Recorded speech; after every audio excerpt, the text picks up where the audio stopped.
Anwar arahkan bos SPRM jangan siasat Farhash isu pembelian saham.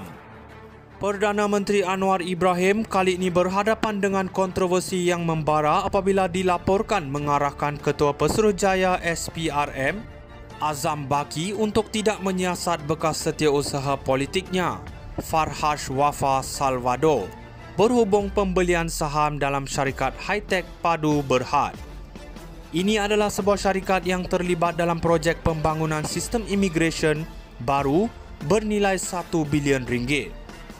Tindakan ini menimbulkan tanda tanya yang mengenai integriti dan komitmen Anwar terhadap reformasi yang telah dilaungkannya selama ini.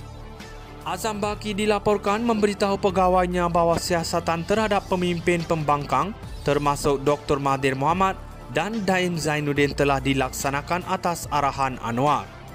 Namun kedua-dua SPRM dan pejabat Perdana Menteri telah menafikan dakwaan tersebut. Ini jelas menunjukkan bahawa terdapat pertikaian di dalam kerajaan sendiri yang merosakkan keyakinan rakyat terhadap institusi-institusi penting ini. Farhash, pemimpin PKR berusia 41 tahun, memiliki 15.91% pegangan dalam high-tech Padu Berhad melalui syarikatnya, Rosetta Partners Sdn Berhad. Pembelian ini berlaku dalam konteks yang mencurigakan di mana ia dilakukan sehari selepas MyEG Services Berhad membeli 14.4% kepentingan dalam syarikat tersebut. Selain itu, syarikat itu baru saja menerima lanjutan kontrak bernilai lebih RM13 juta untuk menyelia sistem imigresen Malaysia. Ini mencetuskan persoalan tentang potensi konflik kepentingan dan ketelusan dalam proses perolehan kerajaan. Sejak Anwar mengambil alih jawatan Perdana Menteri, dia dilihat gagal menunaikan janji reformasi, termasuk pemansuhan undang-undang seperti Akta Hasutan. Sebaliknya, undang-undang tersebut digunakan terhadap musuh politik termasuk Muhyiddin Yassin, menambah kepada kekecewaan di kalangan penyokong reformasi. Rakyat kini mula meragui kredibiliti Anwar, terutamanya selepas mengharapkan perubahan yang ketara daripada pemimpin yang sebelum ini begitu lantang bersuara tentang keadilan dan ketelusan. Pemerhati politik Bridget Welsh mengingatkan kita bahawa kekecewaan terhadap Anwar semakin meningkat, terutama sekali kerana harapan yang diletakkan begitu tinggi terhadapnya. Dengan tindakan terbaru ini, rakyat harus merenung dan menilai kembali sama ada Anwar benar-benar adalah harapan mereka untuk perubahan yang diidamkan, atau sekadar seorang lagi pemimpin yang terperangkap dalam permainan politik yang sama. Adakah ini satu langkah strategik untuk melindungi rakan-rakannya atau satu pengkhianatan terhadap prinsip-prinsip reformasi yang telah dilaungkan selama ini? Hanya masa depan yang akan menentukan kesan tindakan Anwar kepada masa depan politik Malaysia. Anwar arahkan bos SPRM jangan siasat Farhash isu pembelian saham. Perdana Menteri Anwar Ibrahim kali ini berhadapan dengan kontroversi yang membara apabila dilaporkan mengarahkan Ketua Pesuruhjaya SPRM, Azam Baki untuk tidak menyiasat bekas setiausaha politiknya, Farhash Wafa Salvador, berhubung pembelian saham dalam syarikat high-tech Padu Berhad. Ini adalah sebuah syarikat yang terlibat dalam projek pembangunan sistem imigresen baru bernilai 1 bilion ringgit.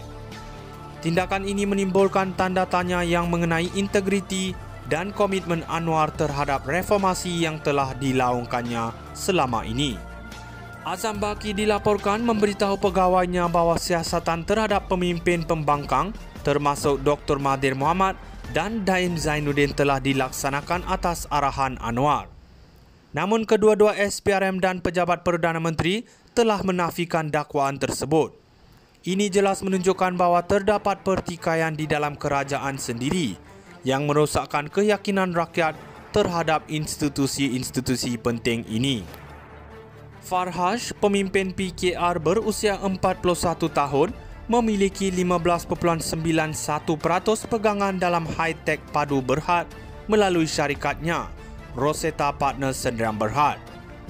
Pembelian ini berlaku dalam konteks yang mencurigakan di mana ia dilakukan sehari selepas MyEG Services Berhad membeli 14.4% kepentingan dalam syarikat tersebut. Selain itu, syarikat itu baru saja menerima lanjutan kontrak bernilai lebih RM13 juta untuk menyelia sistem imigresen Malaysia. Ini mencetuskan persoalan tentang potensi konflik kepentingan dan ketelusan dalam proses perolehan kerajaan.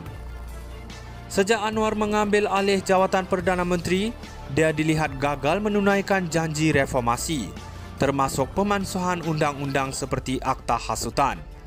Sebaliknya, undang-undang tersebut digunakan terhadap musuh politik termasuk Muhyiddin Yassin, menambah kepada kekecewaan di kalangan penyokong reformasi. Rakyat kini mula meragui kredibiliti Anwar, terutamanya selepas mengharapkan perubahan yang ketara daripada pemimpin yang sebelum ini begitu lantang bersuara tentang keadilan dan ketelusan.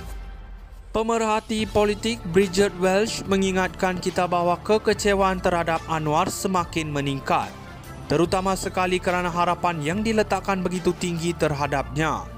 Dengan tindakan terbaru ini, rakyat harus merenung dan menilai kembali sama ada Anwar benar-benar adalah harapan mereka untuk perubahan yang diidamkan, atau sekadar seorang lagi pemimpin yang terperangkap dalam permainan politik yang sama. Adakah ini satu langkah strategik untuk melindungi rakan-rakannya atau satu pengkhianatan terhadap prinsip-prinsip reformasi yang telah dilaungkan selama ini?